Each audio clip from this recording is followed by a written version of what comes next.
Ini di pembukaan pertama itu Syekh Hasyim Asy'ari sudah menjelaskan hadis yang diriwayatkan oleh Aisyah dari Rasulullah bahwa haknya seorang anak itu mempunyai hak terhadap orang tuanya. Maksudnya itu orang tuanya berkewajiban, haknya anak yang dimiliki. Jadi kita mempunyai hak terhadap orang tua kita. Jadi orang tua kita otomatis mempunyai kewajiban. Yang pertama itu adalah untuk kalau kita mau mempunyai anak, namailah anak itu dengan nama yang bagus. Namailah anak itu dengan nama yang bagus. Jangan anaknya lahir lanang dijenengno pacul bengkok.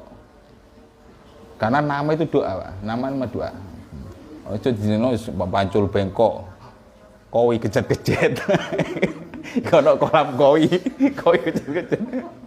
Ojo sampai dua anak. Makanya nama itu penting. Karena kita mau melahirkan itu minta kepada masyayikh kita untuk supaya nanti kalau kita lahir anak perempuan atau laki minta nama yang bagus. Itu nama penting. Karena nama itu juga merupakan yang selalu mengiringi seseorang dan itu merupakan doa. Nama Abdullah, Ahmad atau Ilah. Nama yang bagus, baik itu bahasa Arab, bahasa Jawa, kalau bisa ada yang arti-arti yang bagus-bagus lah. Ya. Kadang-kadang antara nggak tahu ini juga iso jadi batul masail no, antara jeneng kuntet mangku langit itu bagus atau jelek Pak. Kuntet terus kuntet mangku langit kan yo sakti Pak. Ini antara bagus dan jelek nggak tahu. Itu ya itu coba di ini ya, tapi yang jelas intinya itu kalau kita mau nanti punya anak itu menamai nama yang bagus karena itu bukan doa.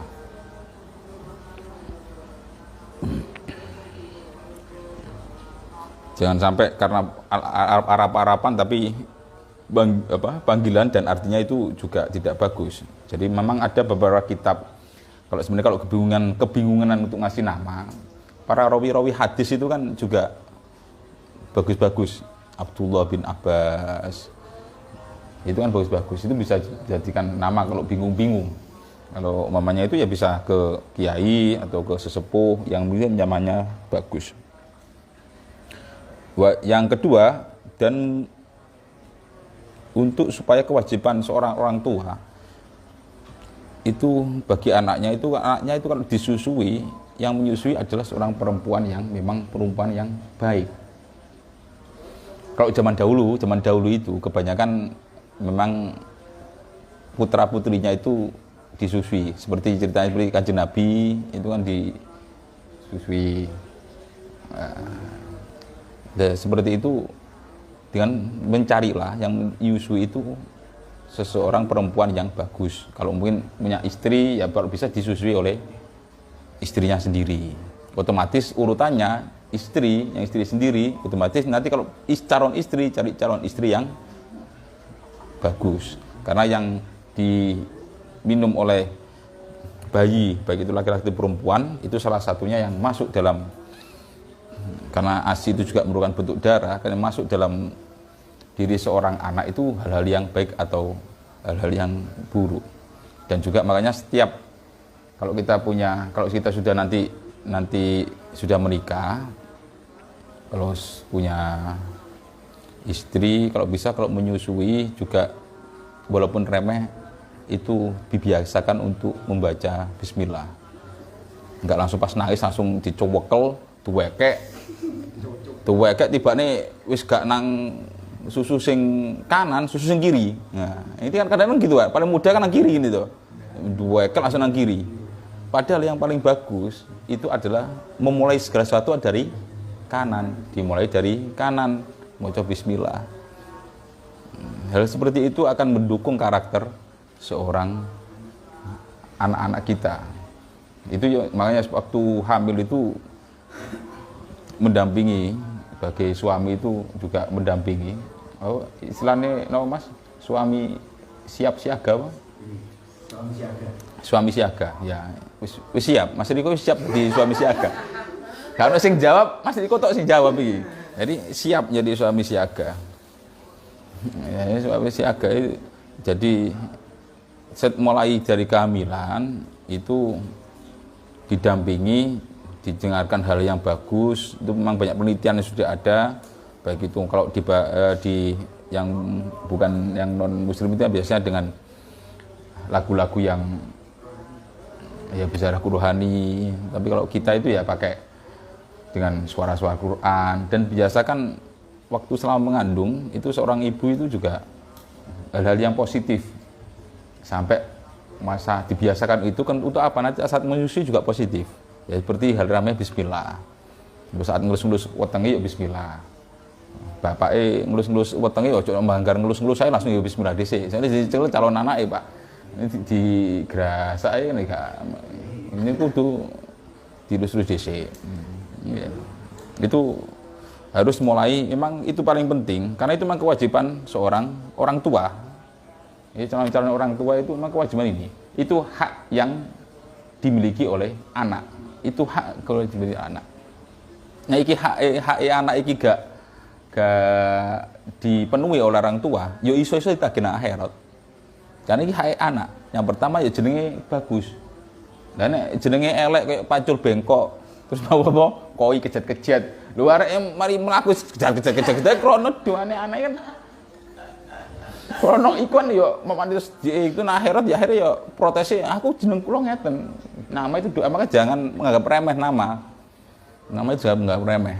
Karena saat kita punya anak, beri putra-putri kita nantinya adalah nama-nama yang bagus. Kalau memang enggak bingung-bingung ya tawasulan lah, kita tabarukan kepada kiai kita, pada ustaz-ustaz guru-guru kita, bisa dengan nama apa, bisa mengatakan Hasyim Asy'ari nggak apa-apa, Abdurrahman Wahid kalau mengenal Gus Dur nggak masalah, itu lebih bagus juga daripada nama apa Pacul Bengkong. Dan itu yang tadi, ini haknya akan ditagih oleh seorang anak. Ini memang haknya hanya anak, sehingga orang tua harus memenuhi hak ini. Kalau sudah kasih nama yang bagus, dan itu akan mengiringi dia sampai akhir hayatnya nama-nama itu yang bagus. Kalau namanya jelek, yuk diganti Pak. Namanya jelek, yuk diganti.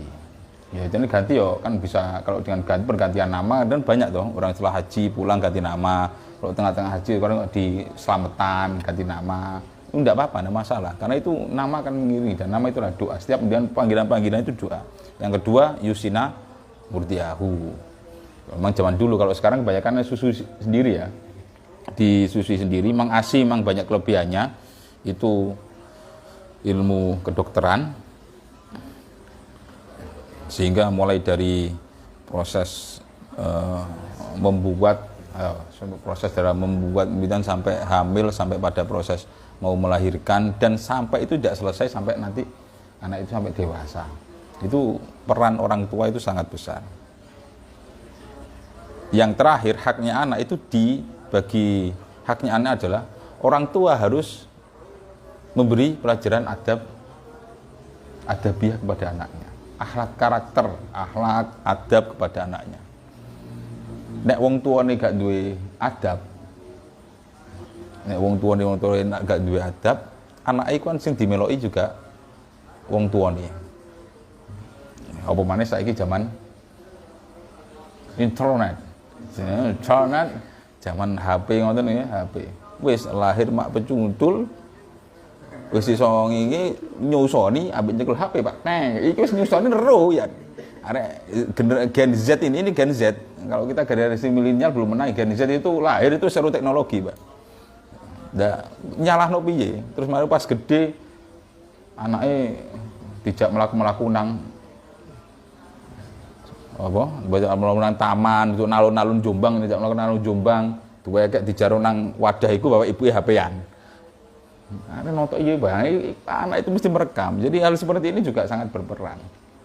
Sehingga kalau anak-anak nantinya sudah besar nyekel HP terus nggak, itu ya juga karena peran orang tua sangat penting. Salah satunya bagaimana kalau sekarang memang teknologi nggak bisa ditahan, ya bagaimana mengajari anak sewaktu kalau di depan anak kalau bisa ya nggak, HP itu ya lebih diminimalikan lah. Atau mengajari anak itu HP itu iki sebagai alat yo dibatasi. Itu paling tantangan saat ini seperti itu. HP HP berat Pak, anak nangis kayak HP Pak, anak nangis lu kayak HP, itu piye maksudnya? Aku biar anak-anak aku nangis biar kayak dolanan titat-titat ya, kayak balon, mari ngono motor-motoran ini HP sudah, HP udah main dijukuk nangsine HP, ngenengno caranya dengan HP dan itu kan nggak bagus. Nah belum waktunya ada tahapannya dalam mengajari adabiah anak, kan nggak mungkin anak cilik umur 5 tahun terus dipangani sing level 5, pedes level 5, 6 terong level 5 nggak mungkin Pak. Makanan asupannya nggak mungkin seperti itu, pasti bubur, pasti ini langsung dicekoki terong sambal 20 ini nggak cocok. Nah iya, makanya kan ini perlu tahapan, adabiahnya juga mulai dari kecil diajari. Kalau bisa di depan putra putrinya itu juga hal-hal yang bagus. Alhamdulillah kalau nanti istrinya hafal Quran atau istrinya juga walaupun gak hafal Quran juga seneng belajar ngaji, itu di depan anaknya dibangun. Karena HP iso di agak hal-hal yang negatif nantinya kalau belum waktunya harus diminimalisir. Ini kewajiban karena nanti kalau itu juga salah satunya akan ditagih. Aku diajari gak tahu diajari akhlak, gak ada adabiah mbek bapakku nyolong ae, wis opo nyolong ae. Aku nonton bapakku nyolong tangkepi aku wis gak ono sing ngajari nyolong ae. Ini tagihan ini haknya anak.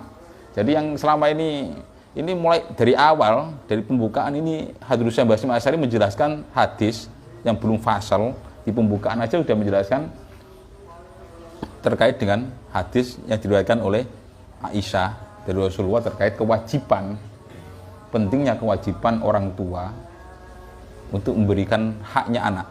Nah tadi nama yang bagus, yang menyusui juga harus bagus dan juga mengajarkan terkait adabiah.